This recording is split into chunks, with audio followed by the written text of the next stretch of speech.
9 de junio de 2020, celebramos una fecha memorable en la iglesia contemporánea que no se debe olvidar. El llamamiento de un elegido de Dios es uno de los eventos más gloriosos del plan divino.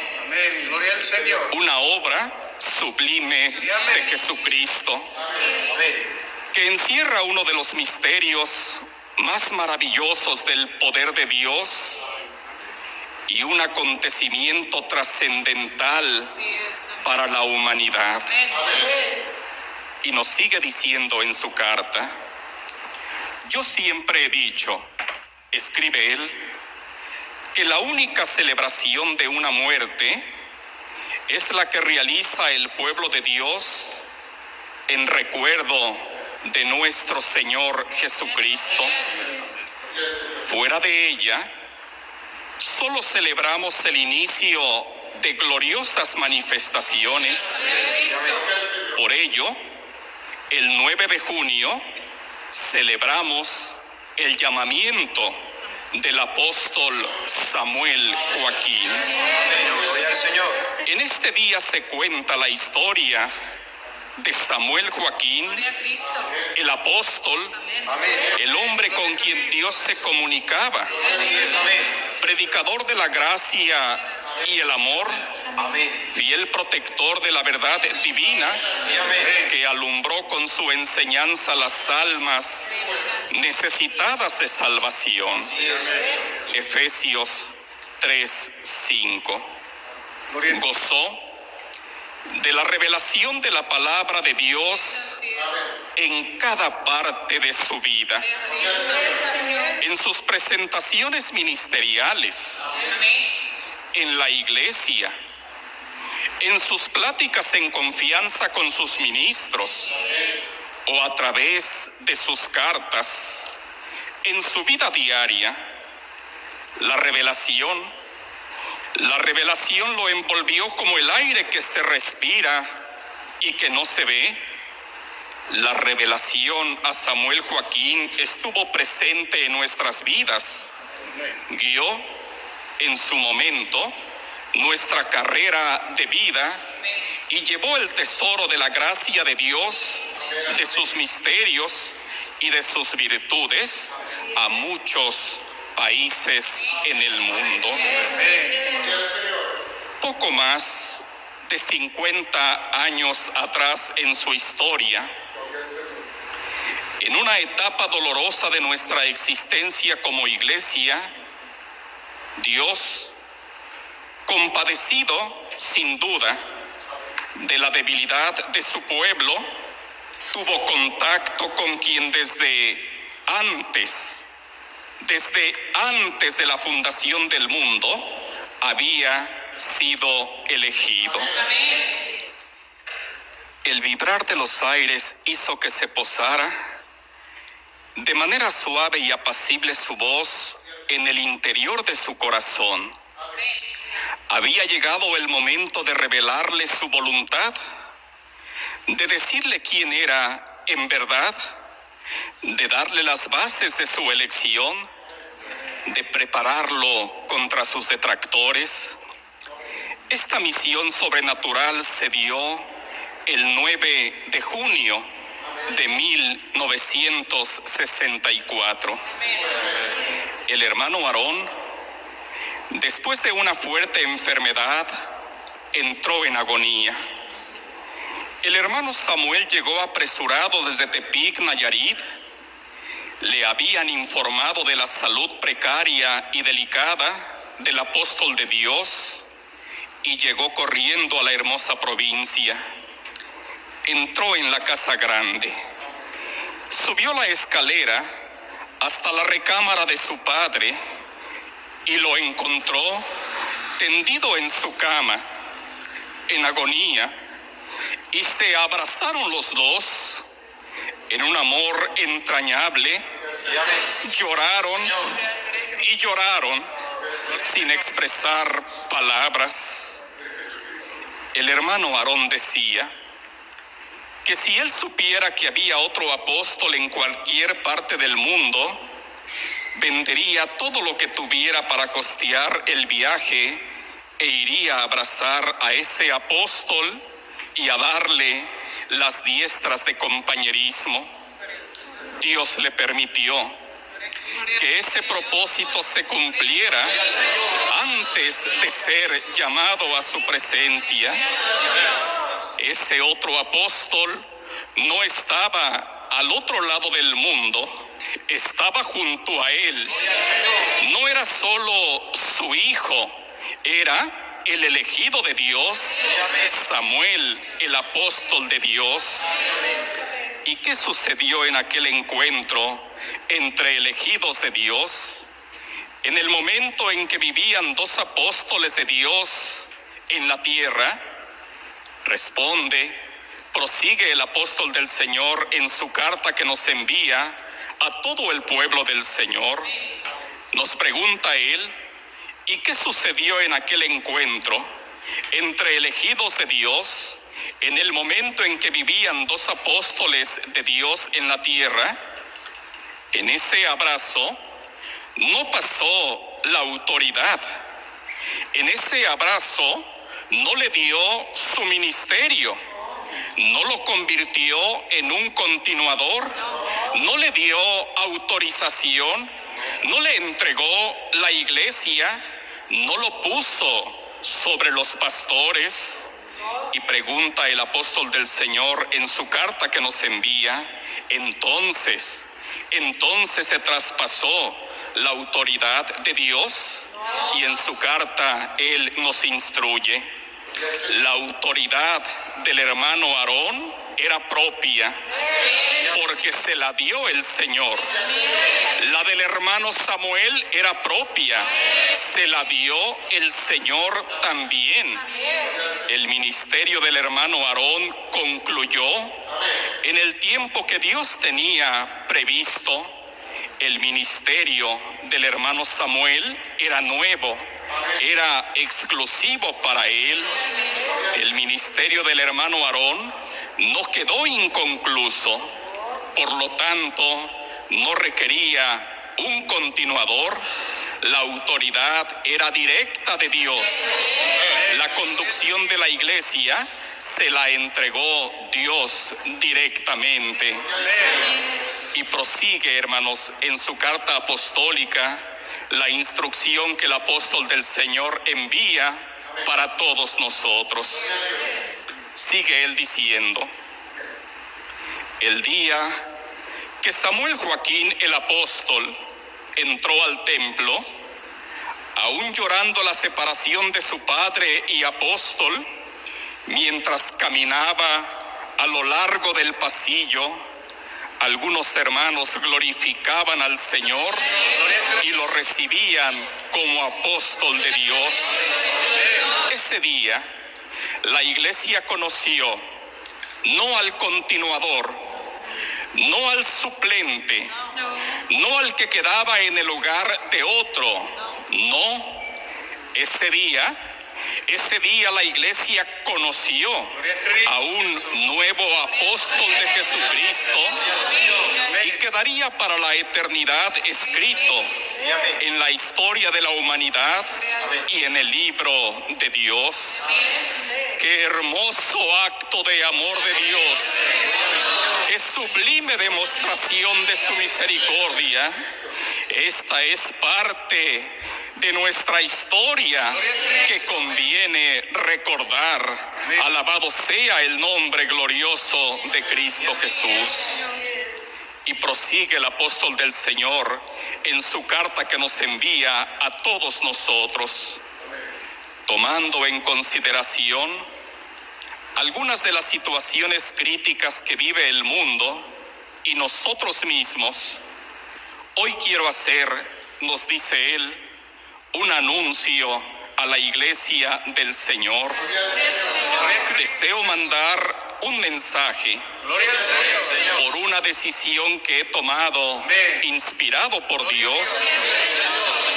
Si bien es cierto que existen situaciones no vividas en la historia moderna del mundo, donde la salud y la economía penden amenazantes como guillotinas sobre nuestras cabezas, no son situaciones que estén ajenas a la voluntad del Señor, tampoco son casuales. Todo tiene una razón en su voluntad, en su plan divino. Nosotros, su pueblo escogido y bendito, siempre estamos bajo su amparo y fortaleza, siempre dentro del hueco de su mano divina, seguros de su cuidado, de su protección y de su amor. Estamos tranquilos y confiados en su protección.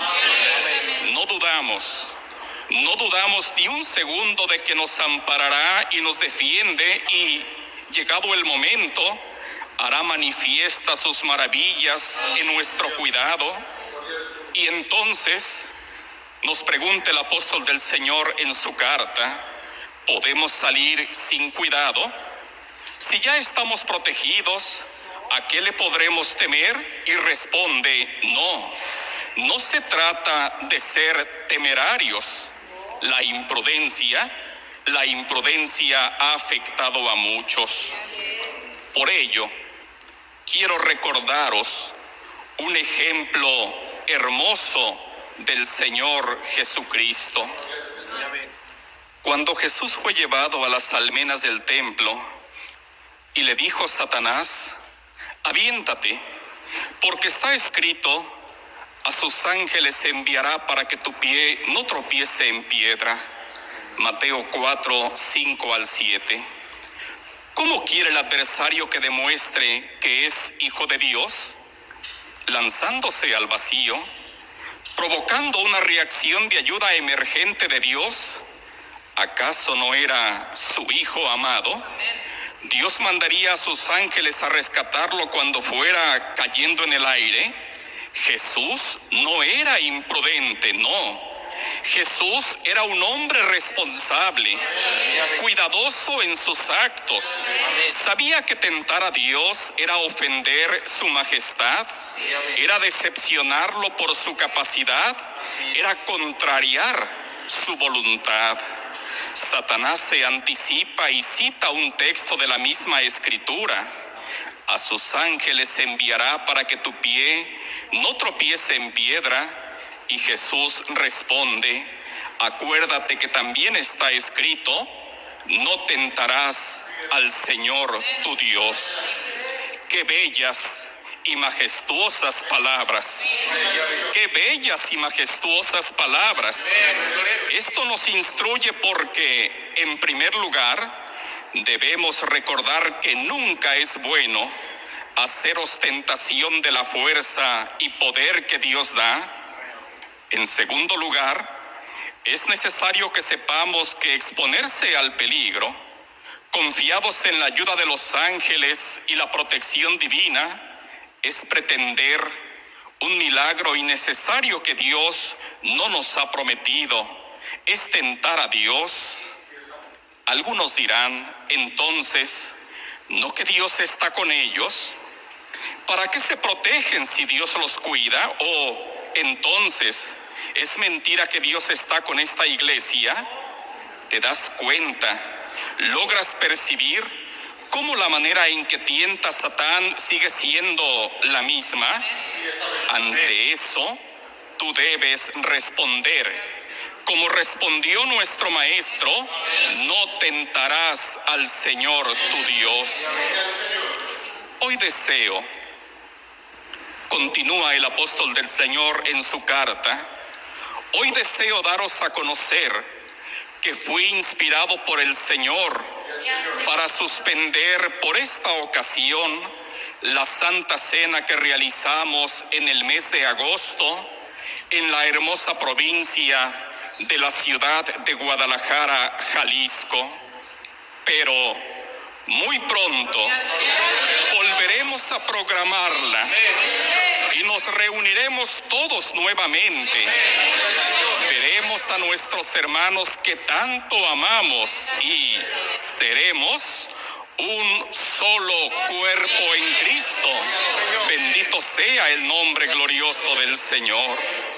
Pronto, pronto conoceréis la nueva fecha para que os organicéis y preparéis en lo espiritual y material, porque nuestra Santa Cena nunca será cancelada definitivamente. Solamente es diferida de manera temporal, pero muy pronto la volveremos a realizar. Es la fiesta más grande de todo el mundo y será aún más gloriosa y más bendecida por Dios. Las calamidades que sufre el mundo son grandes oportunidades de reconciliación de la humanidad con Dios. Son un camino de dolor y angustia si no se aprovechan como un incentivo para sanar el alma, ya que constituyen uno de los medios útiles para manifestar la voz que cuenta la gloria de Dios. Nada es fortuito en la obra del Señor. Sus planes fueron perfectamente concebidos desde antes de la creación del mundo. Nada se sale de su control, ni mucho menos lo sorprenden situaciones como las que hoy vivimos. Por ello, sin actuar tentando a Dios y comprendiendo sus propios designios, tenemos que protegernos y permitir su manifestación. El pueblo de Israel debió cuidarse, manteniéndose en sus casas todo el día y la noche, mientras el ángel destructor pasaba. Éxodo 12, 22 y 23. La pandemia que vivimos está ocasionando muerte, pobreza y confusión. La preocupación social se centra en los dos flagelos que mencioné, ocasionando confrontación entre autoridades y científicos para determinar la conclusión del confinamiento y el inicio de la reactivación económica. La desesperación de las familias que no tienen ingresos, de los propietarios de negocios y empresas por la inactividad y los compromisos adquiridos, de los gobiernos con sus compromisos entre unos y otros, de los científicos buscando la protección de la salud de las personas, la amenaza del crecimiento del número de pobres en el mundo, la posible situación de hambruna en todos los países. Todo ello envuelve un grave problema de actualidad y tan solo fue causado por un microscópico virus. Y continúa el apóstol del Señor en la carta que nos envía: pero a nosotros nos corresponde una labor de mayor importancia. Trabajamos por la salud del alma y la salud de nuestro espíritu, y perseguimos riquezas fuera de este mundo, las verdaderas riquezas creadas para el alma. En cuanto a la pobreza, he de recordaros que la Iglesia sabe moverse aún en sacrificios, que no se siente extraña en la necesidad, y que incluso en esas condiciones tenemos un Padre que cuida de nosotros, un Padre que vela por nosotros, dándonos todo lo que necesitamos. Mirad las aves del cielo, que no siembran, ni ciegan, ni recogen en graneros, y vuestro Padre celestial las alimenta. Mateo 6, 26. Recuerdo cuando asistían a la Santa Cena hermanos sin un centavo en sus bolsas, que tan solo llegaban con su presencia, sin contar con absolutamente nada más, ni aún para comer. Esa imagen la traigo a mi memoria cuando el varón de Dios fue informado de que algunos hermanos buscaban alimentos en lugares impropios. Quiso ayudarlos, abriendo comedores comunitarios gratuitos, y de inmediato La hermana Eva García le pidió permiso para hacer un grupo, apoyada por hermanos y hermanas a los que Dios había bendecido para dar alimento a los necesitados. Es una hermosa misión material y obra buena que asumió con gusto, sin preguntar si había recursos o no, porque ya conocen cómo obra Dios en su pueblo. Saben que Dios proveerá. Y al regreso de los hermanos a sus lugares, nada les faltaba. Dios proveía también de todo lo necesario. Cuántas hermosas maravillas, cuántas gloriosas señales, cuántas memorables manifestaciones. Nosotros fuimos testigos de todos esos acontecimientos. Y prosigue el apóstol del Señor en su carta.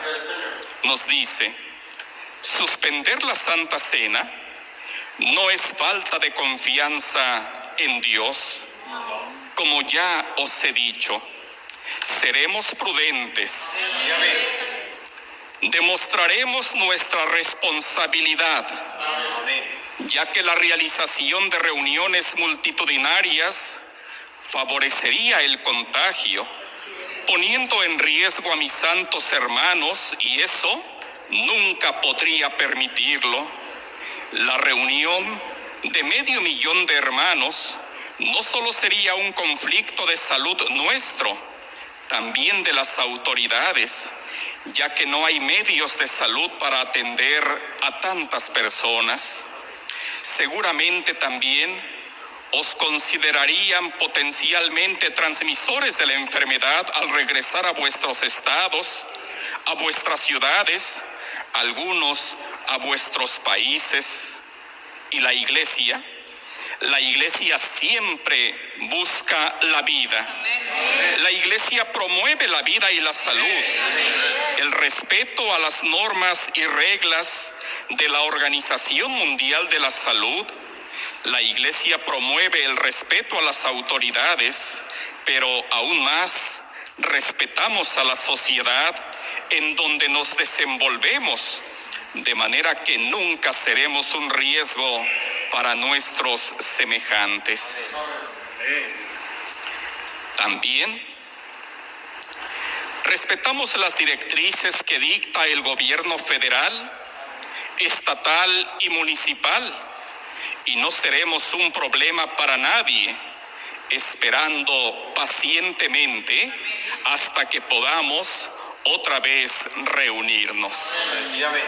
Continúa el apóstol del Señor en su carta que envía a la Iglesia Universal y nos dice: Señor, tu iglesia sí sabrá que desde ese día, 1 de agosto, recibirá a ángeles espirituales que estarán con todos mis hermanos para hacerles sentir tu hermosa bendición. Tal vez no celebraremos con pan ni con vino, pero sí celebraremos la muerte del Señor. Y el Señor es el primero que me hace tomar esta decisión, porque lo más importante es la vida de la iglesia. Con ello, también damos a conocer nuestro respeto a los organismos internacionales de salud, así como a las autoridades de cada una de nuestras naciones, manifestándoles que la Iglesia siempre estará dispuesta a obedecer y a apoyar en toda buena obra, sujetándonos a las autoridades, no queriendo ser un problema. Queremos y debemos apoyar obedeciendo, porque la iglesia lo primero que respeta es la vida. Para mí, nos dice el apóstol del Señor en su carta, siempre ha sido más importante la salud de la iglesia. Nunca permitiría que corrierais el más mínimo riesgo de salud. Es sabido, nos sigue diciendo en su carta, que algunos hermanos han sido infectados por este virus. ¿Por qué a nosotros?, preguntará alguno. Porque al igual que a los injustos, a los justos también el mismo sol nos alumbra, y lo mismo cae la lluvia sobre el justo y el injusto, y a mí me corresponde proteger a mi pueblo. Mateo 5:45. Pero sí tendremos una magna celebración espiritual. Sí nos uniremos en un recuerdo santo en espíritu, en memoria de la muerte de nuestro Señor Jesucristo, quien murió por nuestros pecados, pero resucitó con poder y gloria, venciendo a la muerte. El día 1 de agosto, durante la dominical, como todos los años, doblando mis rodillas con humildad, levantaré mis manos al cielo para rogar a Dios la bendición para cada uno de vosotros. Siempre he pedido que envíe a sus millones de ángeles para que os llenen de cuidados en los caminos, en los aires, en los mares, y decía: Señor, manda a tus ángeles a cuidarlos, para que llenen tus ángeles las carreteras, los aires, los mares, de donde vengan tus hijos, todos reciban protección y bendición.